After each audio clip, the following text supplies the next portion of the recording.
Bien, voilà la bibliographie pour la leçon d'aujourd'hui. Je mettrai la bibliographie complète du dernier groupe de leçons, c'est-à-dire celle d'aujourd'hui et puis les prochaines, à la fin. Mais la bibliographie des leçons précédentes est déjà accessible sur le site de la chaire. Alors, durant la dernière leçon, j'avais examiné une façon originale d'organiser l'espace et le territoire que les collectifs analogistes andins ont porté à un haut degré de raffinement et que l'on a coutume d'appeler l'archipel écologique vertical, depuis que John Murrah a consacré un article à ce thème en 1972. C'est lui qui a inventé ce concept d'archipel écologique vertical.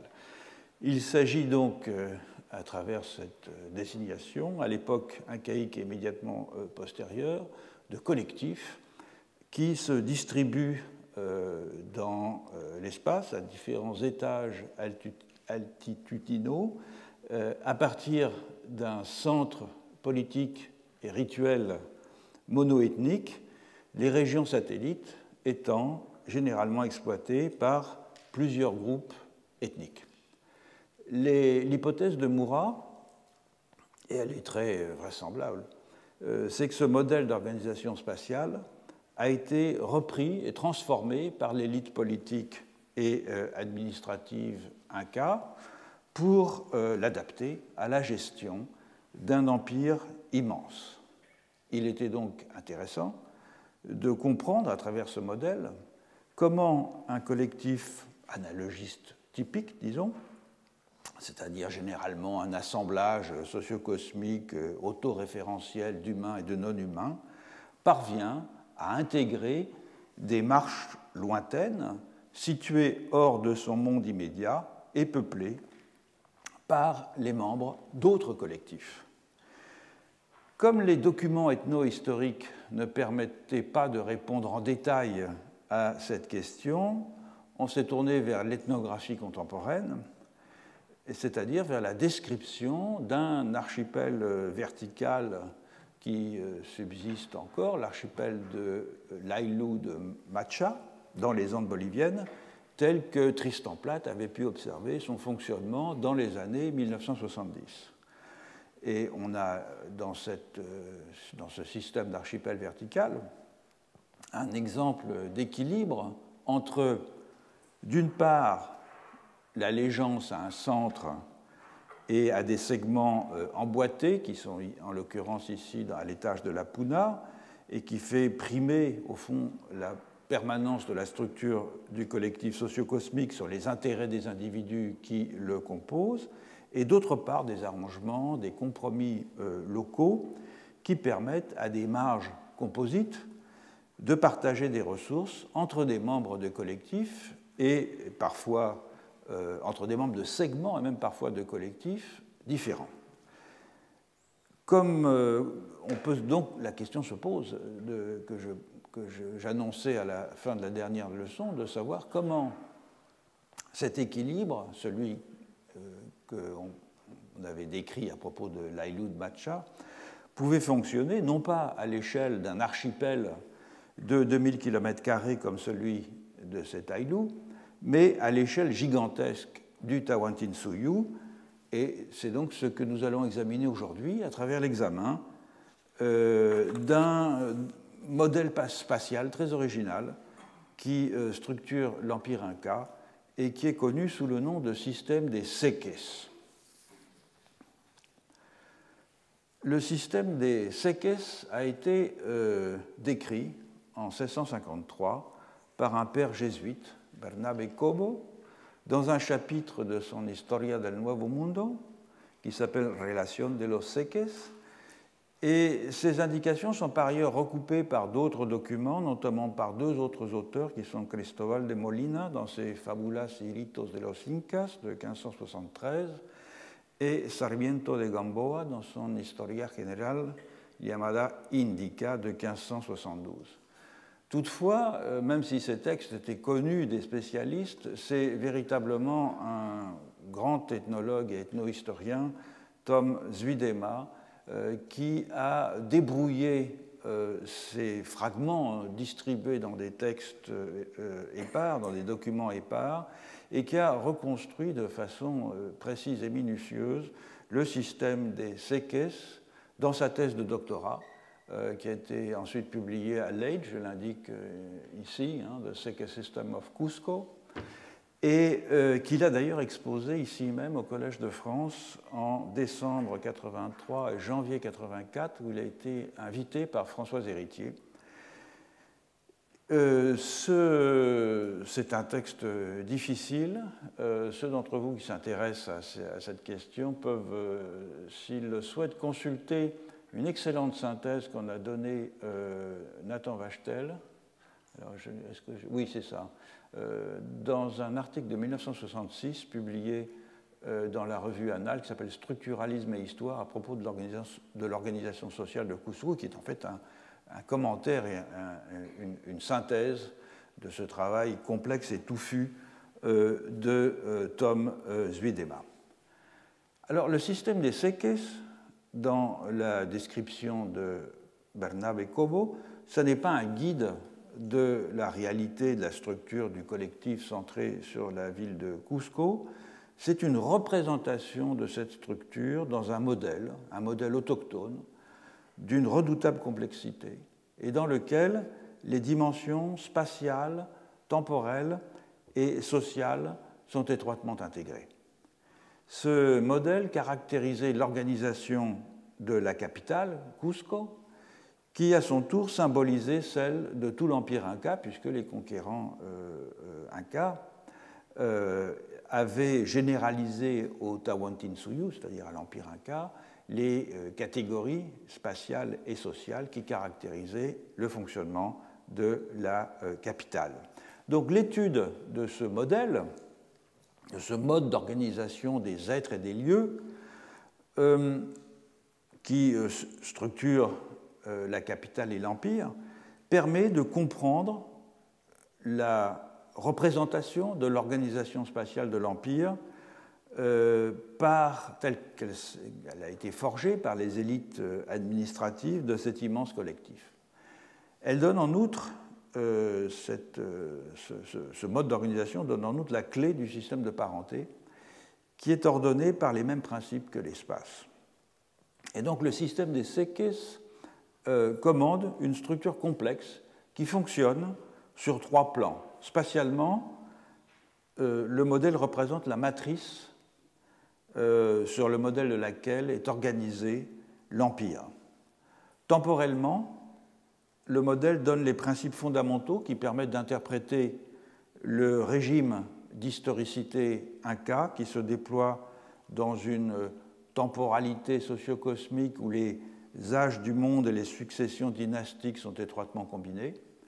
Et socialement et politiquement, ce modèle règle le fonctionnement du système de parenté, et en particulier d'un système de parenté qui permettait aux Incas de perpétuer leur pouvoir grâce à des échanges matrimoniaux. Alors c'est un système, le système des séques, qui est ordonné par la conjonction de plusieurs principes numériques.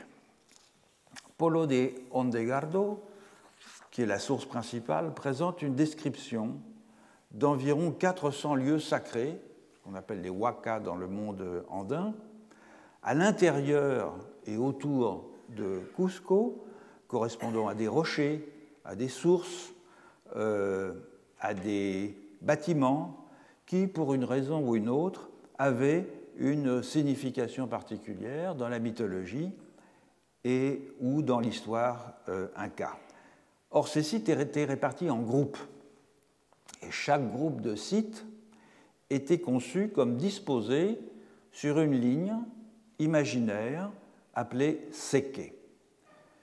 Toutes ces lignes étaient censées converger au centre de Cusco, au Temple du Soleil, ou plutôt diverger à partir du centre de Cusco, puisque c'était vraiment le foyer du principe d'organisation du système des séques.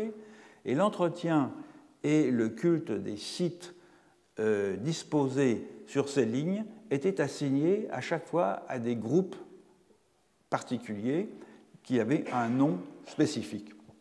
Donc le principe général, c'était que la capitale, comme l'Empire, était organisée en 4 quartiers. Au nord, le Chinchasuyu, au sud, le Koyasuyu, à l'est, l'Antisuyu, à l'ouest, le Kuntisuyu. Donc, les quartiers, je les ai numérotés 1, 2, en opposition l'un à l'autre, nord-sud, et est-ouest. Chaque quartier était lui-même divisé en 3 sections. Koyana, Payan, Kayao. Donc ça se reproduit tout le long. On verra que ça ne se reproduit pas de la même façon de l'autre côté. Et chaque section était répartie en 3 seke, que j'ai notés ici, A, B et C, qui s'appelaient également Koyana, Payan, Kayao. Donc vous avez un système de segmentation comme ça. Chaque quartier est divisé en 3 sections et chaque section est divisée en 3 seke et chacune de ces divisions reproduit à chaque fois la tripartition Koyana, Payan, Seke.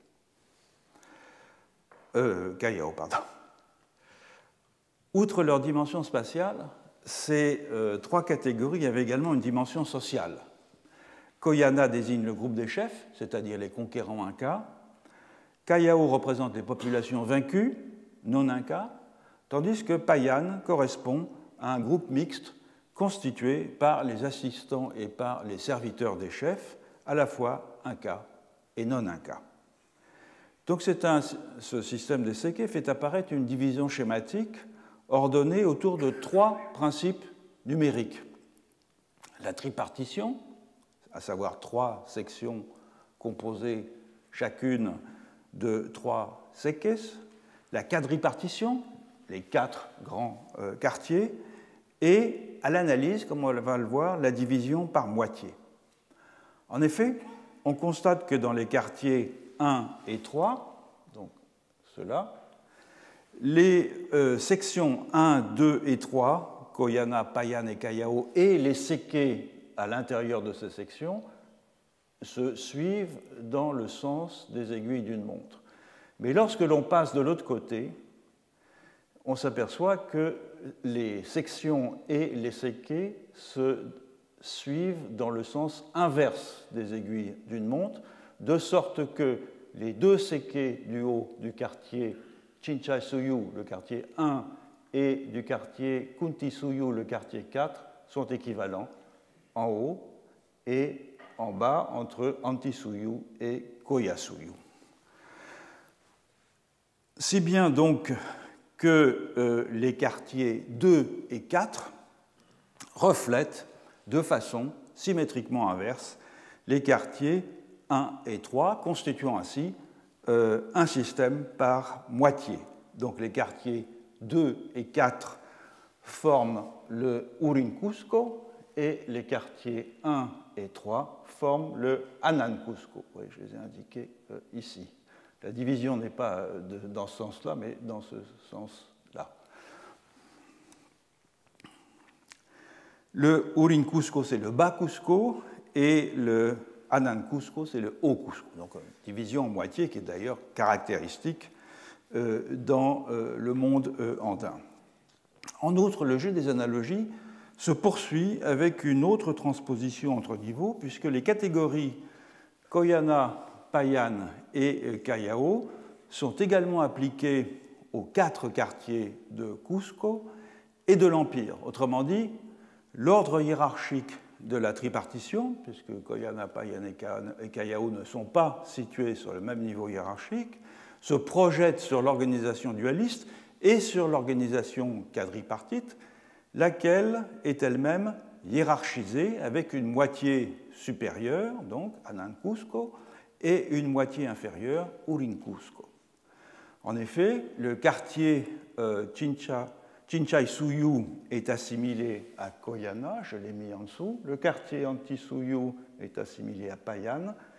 Le quartier Koyasuyu est assimilé à Kayao. Et le quartier Kuntisuyu est assimilé à Payan et Koyana. On verra pourquoi cet ajustement, c'est-à-dire quand on veut passer d'un système tripartite à un système quadripartite, on est obligé effectivement d'aménager certaines des catégories. La division dualiste est par ailleurs confirmée par d'autres données qui relèvent de l'organisation sociale, à savoir l'existence des Panaka et des Aïlous, lesquels sont liés au Seke. Un Panaka, c'est le groupe qui est formé par les descendants d'un chef inca, à l'exception de l'héritier légitime du trône, qui fondait son propre Panaka. Les Aïlous sont des groupes de parenté qui ne descendaient pas d'un chef inca. Et donc, dans les 4 quartiers de Cusco, on comptait 10 Panaka et 10 Aïlous, et quoique l'histoire légendaire rapporte l'existence de 13 Incas, les 10 premiers seulement sont désignés comme fondateurs d'un Panaka. Les Panaka correspondent au Seke Payan, les Aïlous au Seke Kayao, tandis que les chefs Incas, fondateurs de Panaka, sont liés au Seke Koyana. Or, les Panaka des 5 premiers Incas sont situés dans les quartiers 2 et 4, c'est-à-dire dans Urin Cusco, ici, alors que les Panaka des 5 autres Incas sont situés dans les quartiers 1 et 3 et appartiennent à Anan Cusco. Donc la distribution de l'espace à Cusco permet de dégager un certain nombre de principes d'organisation qui s'appliquent également aux humains. La tripartition, le dualisme et la division décimale qui se chevauchent et qui s'interpénètrent. La tripartition, elle s'articule autour de la distinction fondamentale entre Koyana, Payan et Kayao. Koyana désigne le groupe endogame d'égaux et des ancêtres de tous les individus Koyana.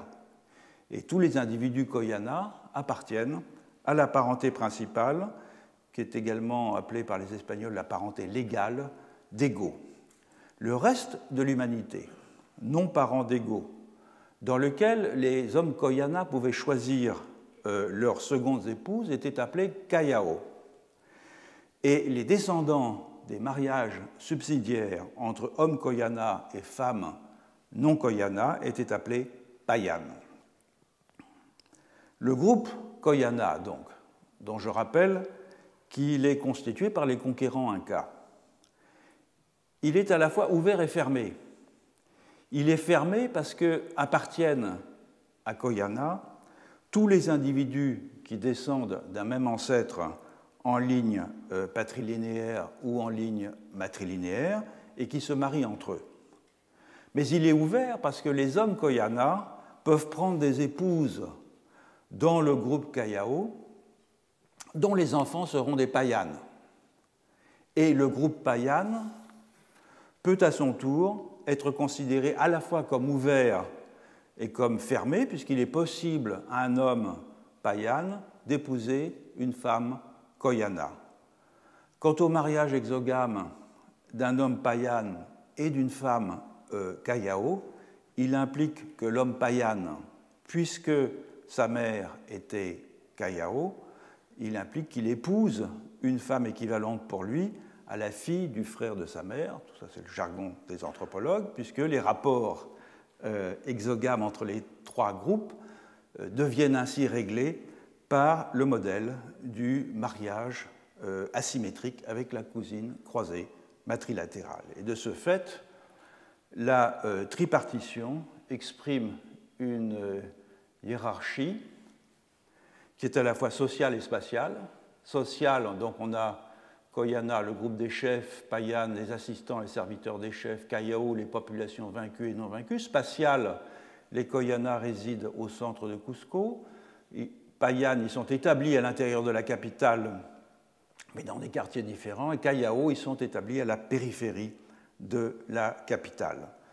Ajoutons que les trois termes de la tripartition désignent également un degré de parenté, soit en ligne ascendante, soit en ligne descendante. Donc, Koyana était la classe de mariage des Go, Callao celle du père, tandis que Payan était la classe de mariage soit du fils, soit du grand-père. Et la combinaison des trois groupes de la tripartition va permettre de caractériser le second principe numérique qui est le dualisme. En effet, de la tripartition, de la double fonction endogame et exogame de Koyana, puisque les hommes Koyana pouvaient prendre des épouses ailleurs que dans leur groupe, et de la nature ambiguë de Payan, naît une double opposition dualiste.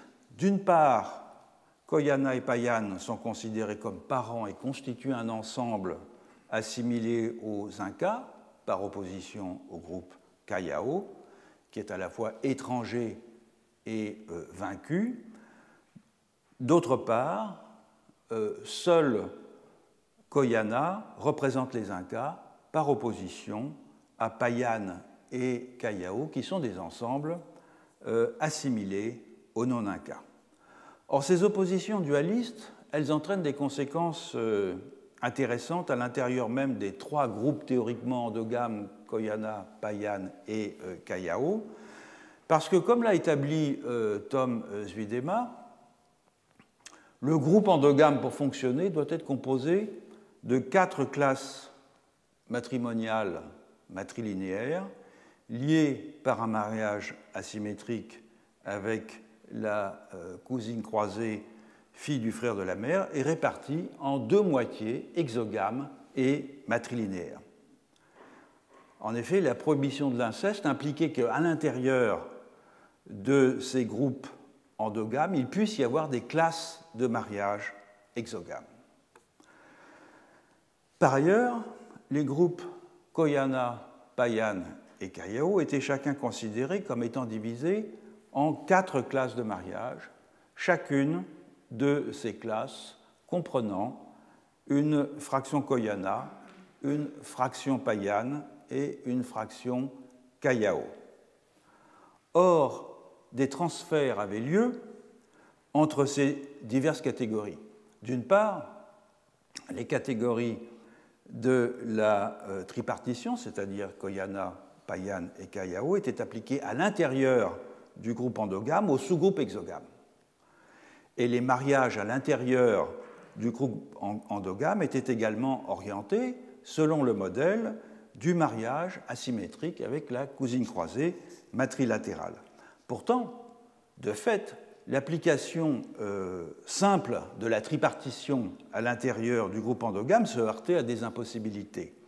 En effet, dans la mesure où la tripartition exprimait une hiérarchie, il en résultait qu'à l'intérieur du groupe endogame, les oppositions symétriques étaient impossibles.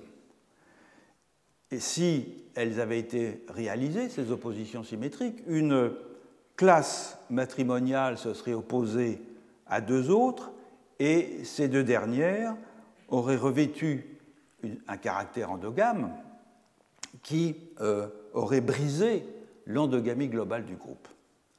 Donc un des sous-groupes se dédouble pour éliminer la difficulté.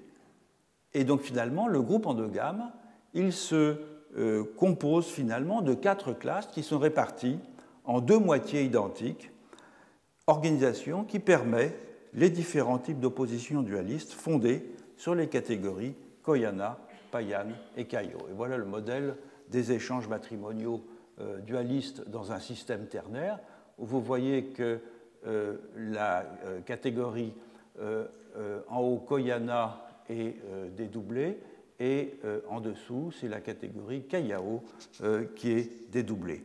Donc le dualisme et la quadripartition n'apparaissent jamais isolés dans le système des séqués, mais combinés avec le modèle général de la tripartition.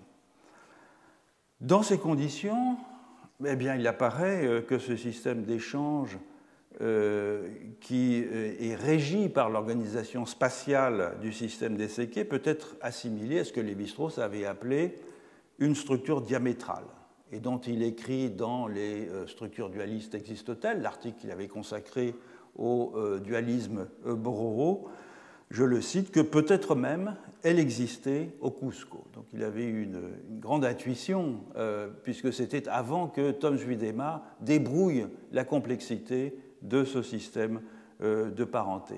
En effet, il existe une grande similarité entre le système dualiste Bororo et le système dualiste du Cusco, dans la mesure où il s'agit, dans les deux cas, d'un faux dualisme avec des moitiés pseudo-exogames fonctionnant en fait selon un système ternaire.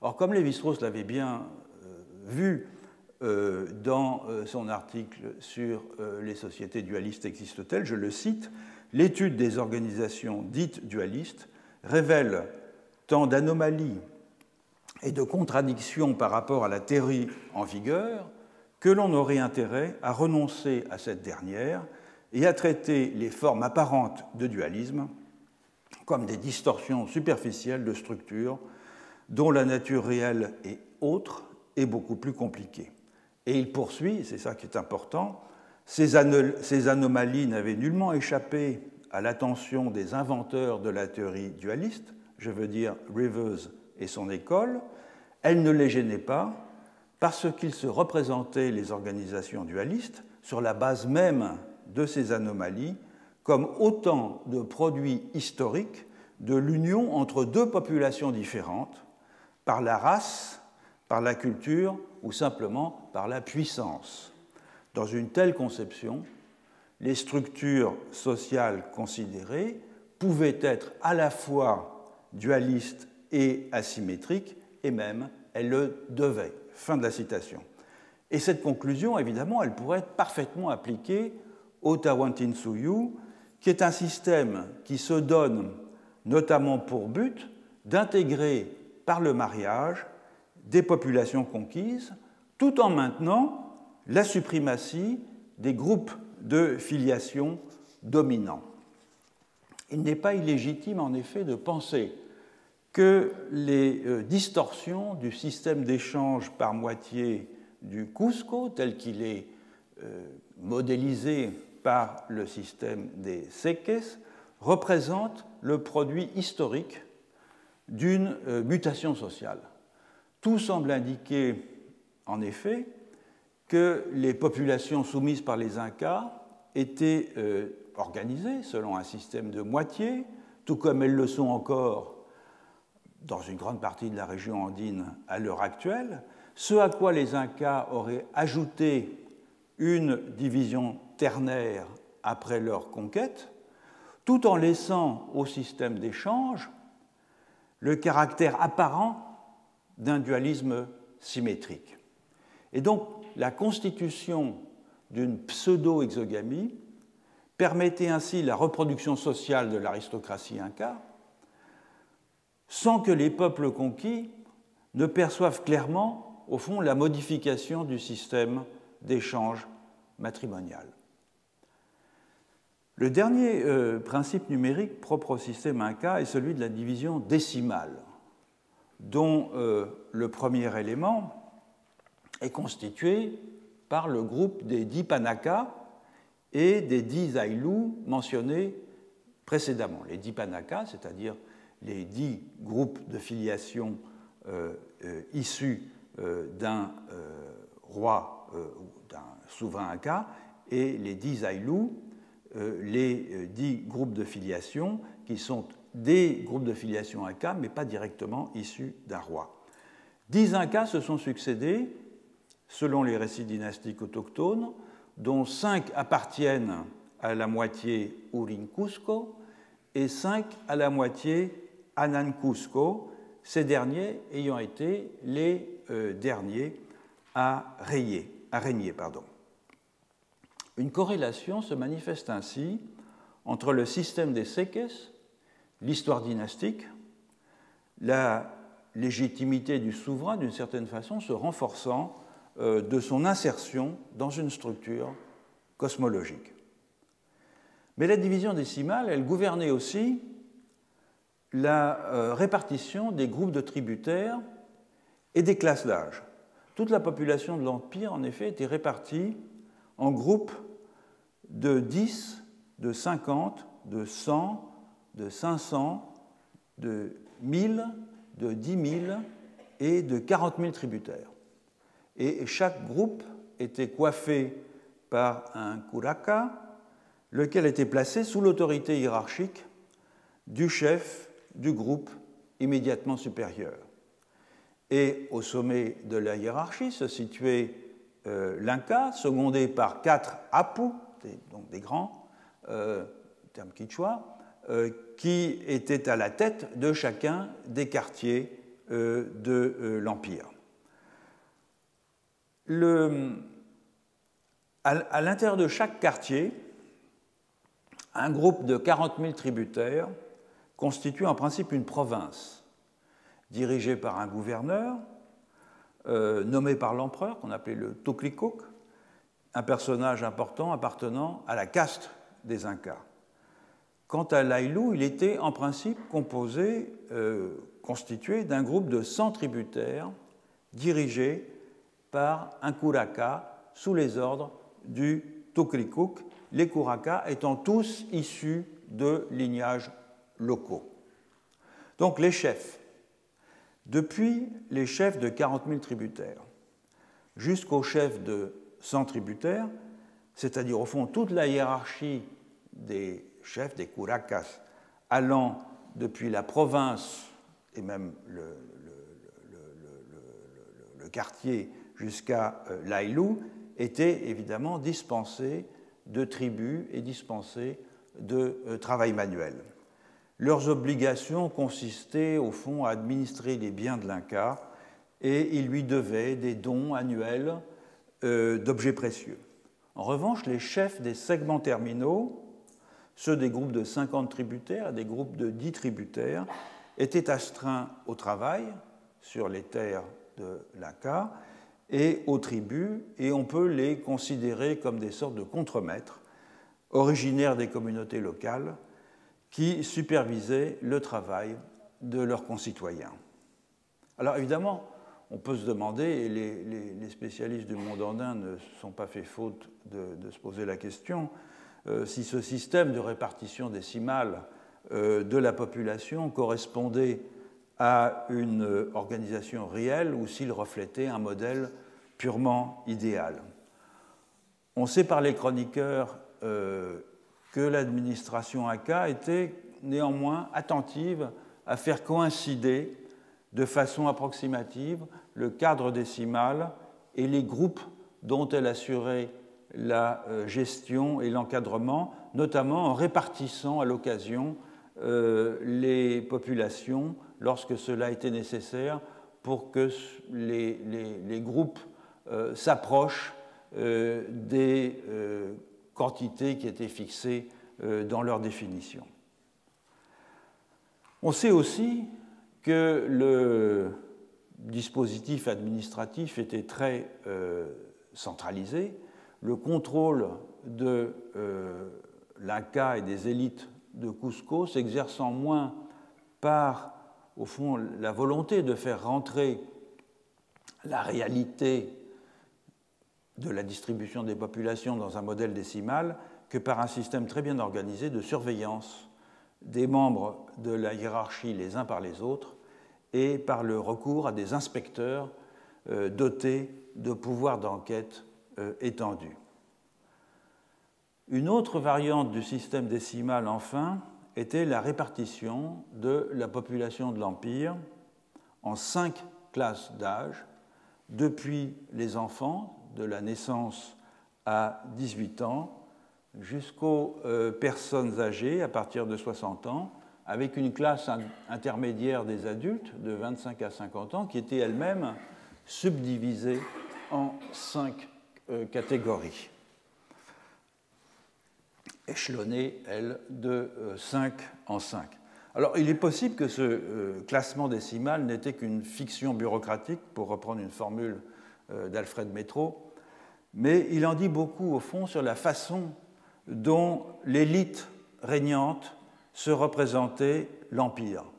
Personne, absolument personne, au Tawantinsuyu, depuis les nourrissons jusqu'aux vieillards, n'échappait au quadrillage des humains et des lieux, du temps et de l'espace, des divinités et des redevances que l'État impérial avait mis en place. Et encore, je ne vous ai donné qu'un aperçu très rapide du système des séquets. Je ne suis pas rentré dans le détail des enchevêtrements dont le système des séquets trace la cartographie et à l'étude desquels Tom Zuidema a consacré sa vie, par exemple les correspondances entre les districts d'irrigation et l'organisation des Vierges du Soleil, c'est-à-dire c'est une classe d'âge féminine dont le recrutement était fondé sur la beauté, ou bien les correspondances entre le calendrier astronomique et l'organisation rituelle de l'espace. Une société de ce type-là, évidemment, est difficile à caractériser. Louis Baudin avait intitulé la monographie qu'il avait consacrée jadis aux Incas, l'Empire socialiste des Incas. Et de la même façon, Françoise Héritier, dans la préface qu'elle a rédigée pour le livre de Zuidema qui s'appelle La civilisation Inca au Cusco, qui est une reprise des cours qu'il avait donnés ici même, dans cette préface, Françoise Héritier parle de l'organisation, à propos de l'organisation de cet empire, je la cite, d'un système totalitaire de représentation. Et c'est vrai que c'est un terme qui vient spontanément à l'esprit quand il s'agit de définir ce rêve délirant de complétude, d'englobement, d'emboîtement, dans lequel chaque être, chaque site, chaque objet, chaque moment doit être à sa place, relié aux autres éléments du monde par des réseaux denses et polyvalents qui permettent de transposer des classes d'êtres dans des orientations spatiales, des séquences temporelles dans des cycles matrimoniaux. Et donc en ne laissant subsister aucune singularité hors des filets que ces réseaux tissent, le Tawantinsuyu, mieux encore peut-être que l'Empire du Milieu en Chine, a poussé au plus haut degré d'accomplissement l'aspiration de tout collectif analogiste de connecter l'ensemble de ces composantes, pour hétérogènes qu'elles puissent paraître de prime abord, au sein d'une totalité rendue cohérente par une grille d'interprétation unique.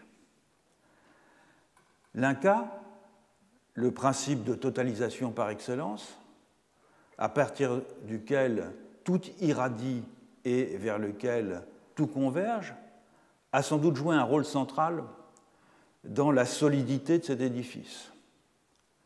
La différence est grande, en effet, avec les rois sacrés africains qu'on a examinés lors de leçons précédentes et dont le pouvoir dérive la plupart du temps de leur faculté d'incarner aux yeux de leurs sujets la prospérité du royaume, qui sont donc des souverains qui règnent mais qui ne gouvernent pas. Parce que par contraste, l'Inca gère et administre. Il lève tribut, il impose le travail forcé, il intègre de nouvelles populations à son empire par les armes, il punit les populations qui se rebellent. Surtout, il continue de contrôler une partie de la terre dont il s'est emparé, celle sur laquelle ses sujets doivent travailler pour son compte et pour celui de la religion d'État. Et de fait, il y a deux caractéristiques du système inca qui tranchent sur les royautés sacrées traditionnelles, caractéristiques qui permettraient peut-être de comprendre à quelles conditions un personnage n'ayant qu'une autorité magico-religieuse sans aucun lien avec le contrôle de la terre productive, peut se convertir en un monarque exerçant un véritable pouvoir politique et administratif sur ces sujets et sur certaines des terres qu'il cultive. La première de ces caractéristiques, c'est que l'Inca, à la différence du roi sacré Chiluk ou Mundang par exemple, on a vu les caractéristiques dans des leçons précédentes, le roi sacré Inca, il est au cœur d'un dense réseau d'échanges matrimoniaux.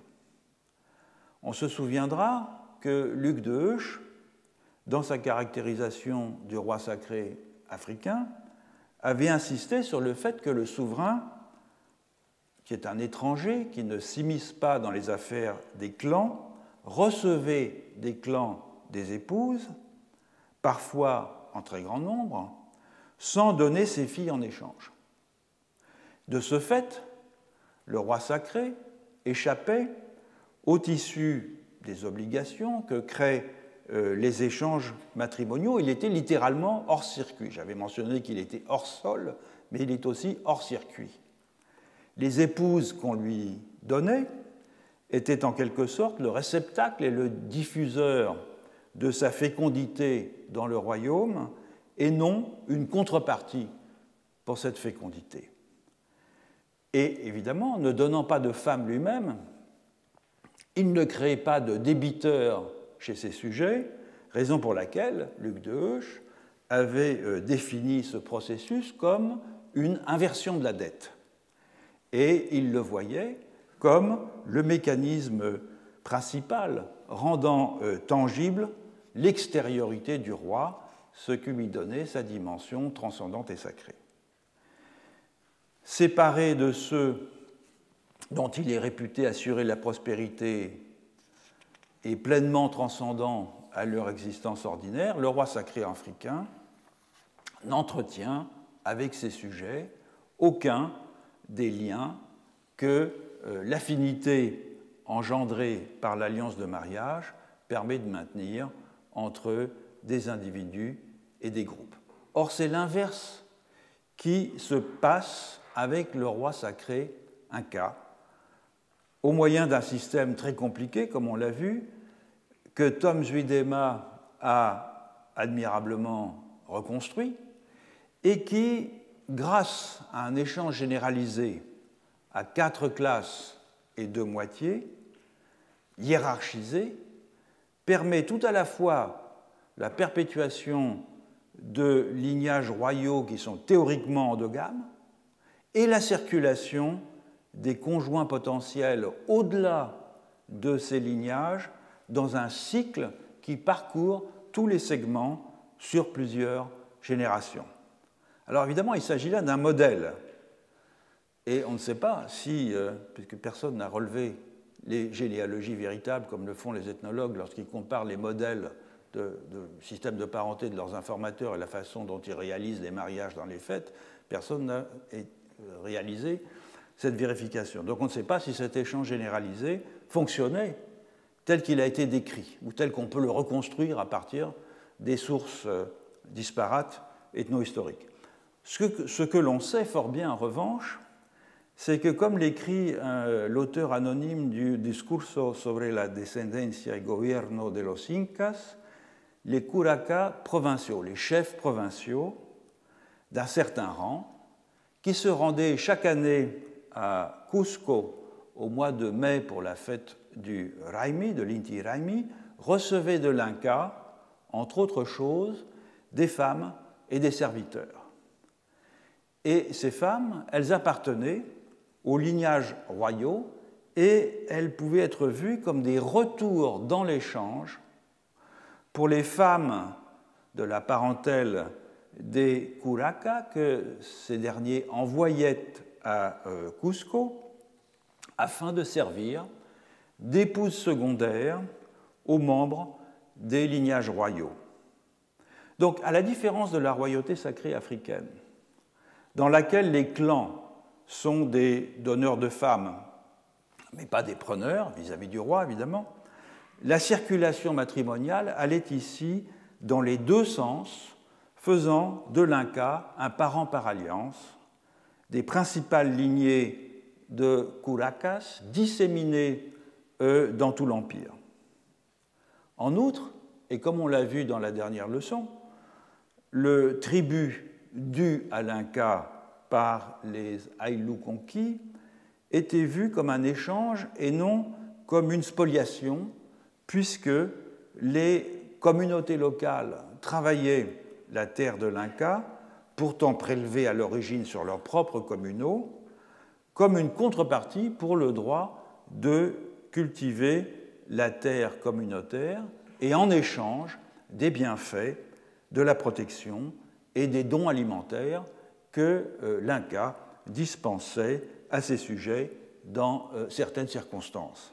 Autrement dit, là où le roi sacré africain recourt à des rapines plus ou moins discrètes sur le dos de ses sujets, rapines qui sont tolérées parce qu'il est réputé, ce roi sacré, faire venir la pluie et assurer la fertilité des terres agricoles, le roi sacré andin maintient avec les représentants des segments qui composent le collectif un réseau d'échanges fondé sur les apparences de devoirs réciproques entre partenaires égaux. Alors, évidemment, une question se pose. Dans ces conditions, comment expliquer la transcendance de l'Inca? Comment se fait-il qu'il puisse servir de principe de totalisation extérieur au segment constitutif de l'Empire s'il noue et perpétue par ailleurs avec ces segments des rapports d'échanges matrimoniaux et d'échanges économiques qui font de lui un terme dans une relation présentée comme réciproque, même si elle ne l'est pas dans les faits. Alors il y a plusieurs réponses possibles à cette question. La première est que l'Inca est ontologiquement différent du reste des êtres. Il est extérieur car il est divin. Tous les observateurs ont noté la crainte et le respect avec lesquels ce personnage auguste était traité, la pompe de ses apparitions et de ses déplacements, bref, la sacralité de sa personne. Mais l'explication n'est pas suffisante, et elle est peut-être même circulaire.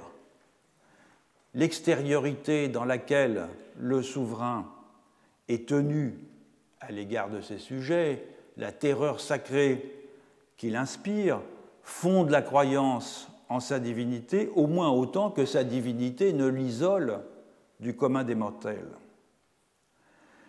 Or, cette extériorité de l'Inca, elle était d'abord inscrite dans l'espace. Et c'est cette dimension spatiale de sa singularité qui constitue la deuxième caractéristique le différenciant des rois sacrés africains.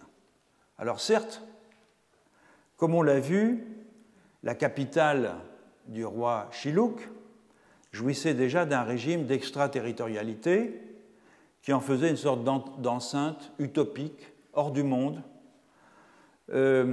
fermée à la plupart de ses sujets et où la mort et l'enfantement étaient tenus en lisière.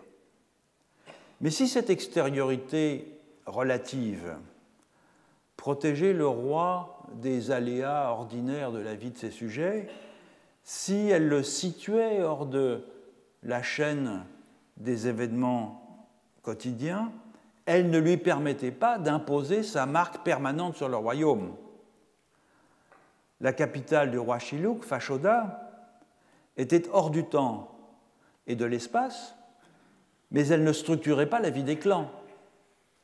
Par contraste, la Cusco, la capitale du Tawantinsuyu, et la résidence de l'Inca constituaient le centre symbolique et effectif à partir duquel s'organisait le système des seques, donc des quatre, à la fois des alignements, des quatre quartiers, et de l'ensemble du réseau de coordonnées couvrant l'Empire.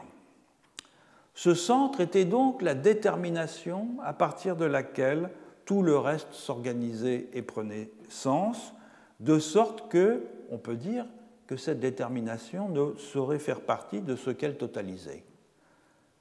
L'extériorité du centre, ici, elle est moins physique que logique d'une certaine façon.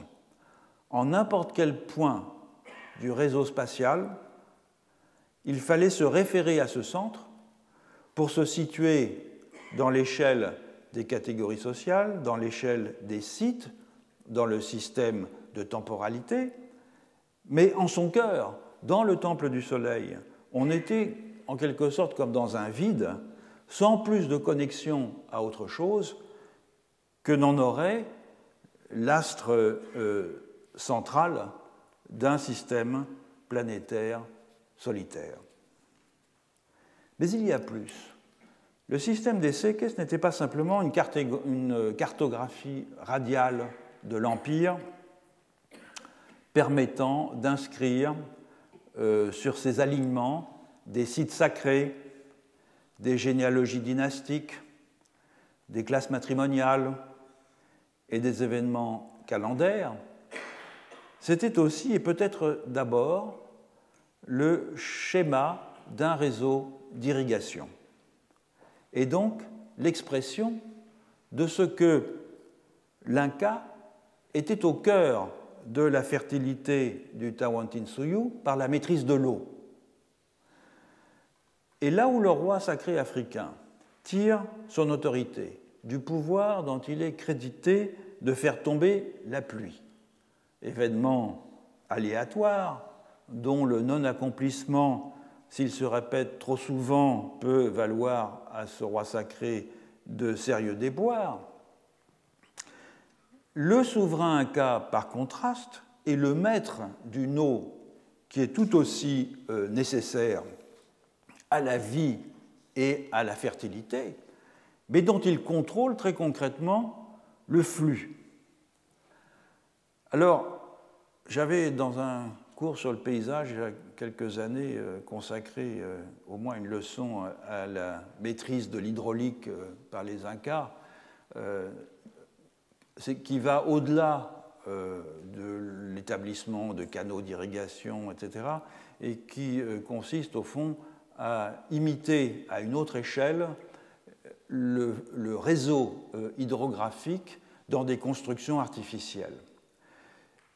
Ce que l'on voit à Cusco est un peu semblable à cela, en ce sens que, évidemment, pour des raisons physiques, le réseau d'irrigation de Cusco ne prend pas la forme d'une étoile avec une source au centre de la ville qui viendrait alimenter un réseau d'irrigation en étoile. Donc le réseau d'irrigation n'est pas homologue au système des séquets.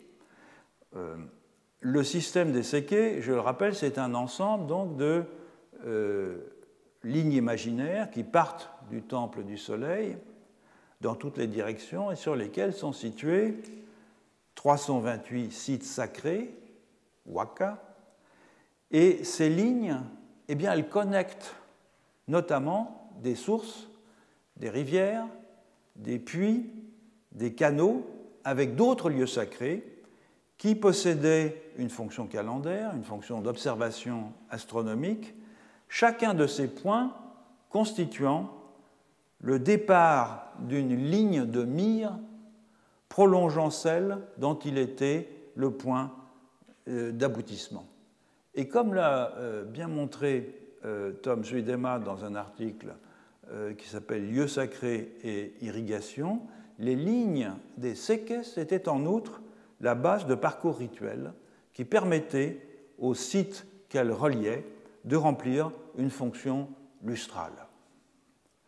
Le plus important de ces parcours rituels était accompli lors du rituel de la Situa, qui avait lieu au moment de l'équinoxe de septembre. À cette date, qui précédait le début de la saison des pluies, Cusco était, dit-on, la proie des souillures et des maladies qu'il fallait purifier. Alors, regroupés sur la place centrale, les participants au rituel réunissait les 10 Panakas, donc les lignages royaux, et les 10 Ayllu, les lignages Incas mais non descendus d'un chef, tandis que la population non Inca quittait la ville. Des guerriers qui appartenaient à ces 20 groupes s'engageaient alors en courant sur les routes dans toutes les directions, en chassant devant eux avec leurs lances les maux qui affligeaient la ville. Et en chemin, des groupes non incas prenaient la relève, et cette course de relais se prolongeait jusqu'à ce que les derniers guerriers puissent se débarrasser des maux en les jetant dans l'un ou l'autre des deux principaux fleuves de la région, le Vilcanota à l'est et l'Apurimac à l'ouest. Or, chaque segment social participant au rituel, Inca comme non-Inca, avait la responsabilité d'un tronçon, de ce que l'on pourrait appeler le système des eaux à Cusco, et autour de Cusco, depuis le puits sacré situé dans la cour du temple du soleil qui dépendait de l'Inca, jusqu'au fleuve Vilcanota et Apurimac. Et lorsque les 400 coureurs avaient accompli leur périple, les autres habitants de Cusco se dirigeaient alors vers les rivières, vers les puits, vers les canaux correspondant à leur séquet, afin de se débarrasser de leurs souillures en se lavant. En outre, tous les séquets étaient orientés dans la direction générale des sources qui fournissaient de l'eau à la ville de Cusco, et ils comportaient des sites sacrés directement associés à l'eau, des ponts, des puits, des ravins. Autrement dit, le système des séquets recouvrait de nombreux points d'un réseau aquatique dont l'Inca était le centre et dont il était réputé avoir la maîtrise, mais dont les tronçons étaient à la charge des segments composant le collectif selon leur degré de proximité à l'Inca. Or, dans les communautés andines contemporaines, la construction et l'entretien des réseaux d'irrigation sont également segmentés par tronçons, chaque groupe prenant en charge une section des canaux, toujours la même. Et la description que donne Thomas Bartel dans les années 1950 des rites de l'eau qui se déroulent dans le territoire du village atacameño de Socaire, sur un altiplano aride au nord du Chili, permet d'éclairer le rite de la Situa à Cusco. Je vais le citer ici, oui, c'est un Frühlingsfest der Atacameños. Qu'est-ce que c'est que ce rite? Eh bien, il s'agit d'un rite qui a lieu au début de la saison agricole, en octobre, à l'occasion du nettoyage d'un réseau d'irrigation. Chaque famille est chargée de nettoyer une portion de canal qui prend son départ à 2 km du village dans un ravin au pied d'une montagne qui s'appelle le Chilique.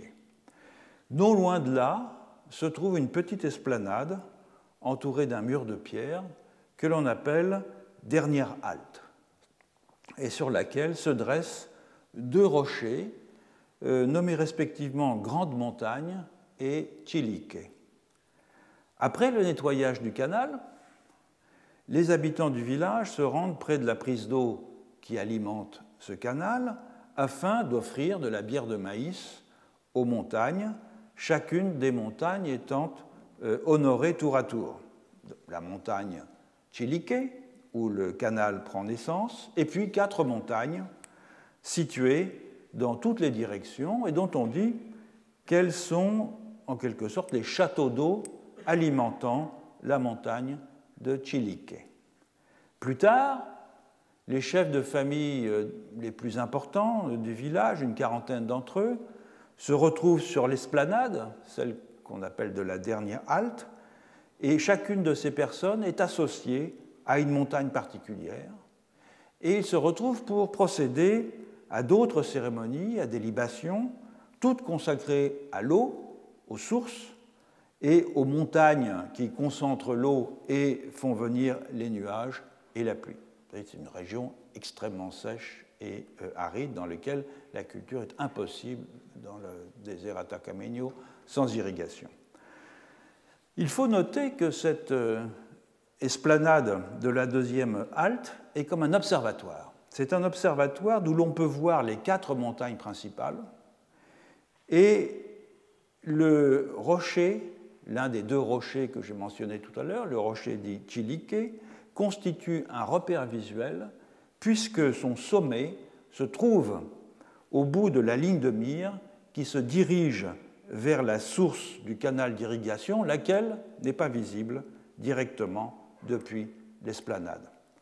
En résumé, les montagnes et les sources dans toutes les directions, évidemment bien au-delà du village, sont alignées le long d'axes partant d'un point central où se réunissent les représentants des familles qui se répartissent l'entretien des différents tronçons du canal d'irrigation et qui participent conjointement aux rites et aux offrandes destinées à pérenniser le flux aquatique. Autrement dit, il s'agit, dans les grandes lignes, d'un modèle réduit du système des seques du Cusco, encore opérationnel au XIXe siècle.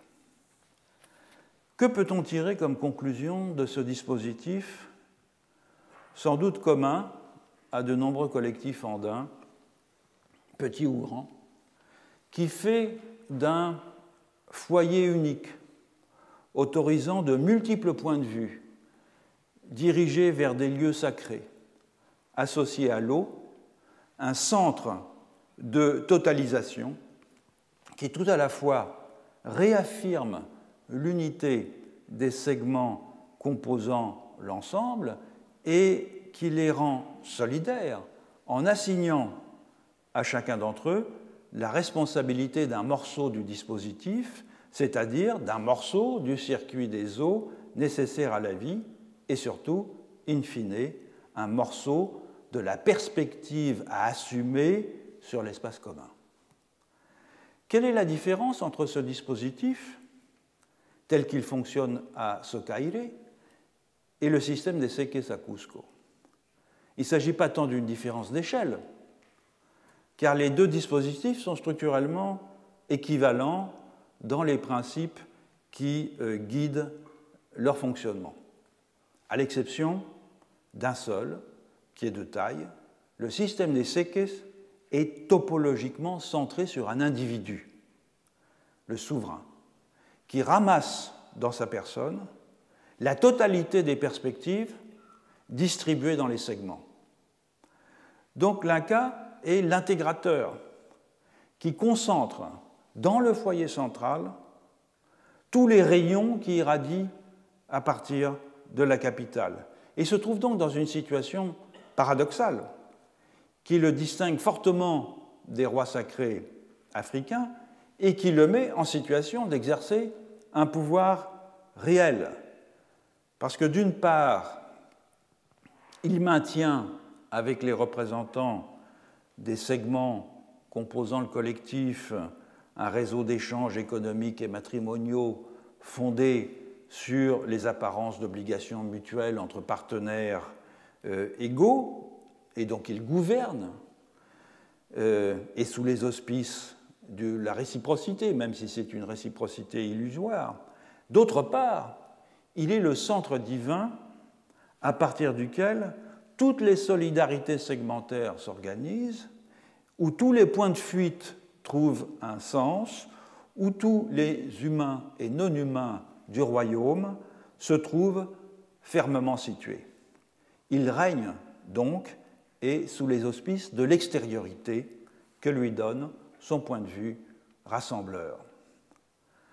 Toutefois, un autre paradoxe des collectifs analogistes, c'est qu'ils peuvent aussi très bien fonctionner sans un point de vue intégrateur, sans un principe de totalisation incarné dans un agent humain. C'est le cas, on vient de le voir, dans un village comme Socaire, et c'est le cas dans d'autres collectifs andins. Et donc, qu'est-ce qui opère comme mécanisme d'intégration des segments, dont on a vu avec l'exemple de l'Aylou de Macha en Bolivie, que ces segments sont souvent au bord de la guerre civile. Qu'est-ce qui, au fond, peut durablement prévenir l'émergence d'une singularité qui va tout à la fois régner et gouverner? Et c'est ce que nous allons voir la prochaine fois avec un autre collectif analogiste bolivien dans lequel le principe de totalisation, vous le verrez, est extrêmement ténu mais très efficace.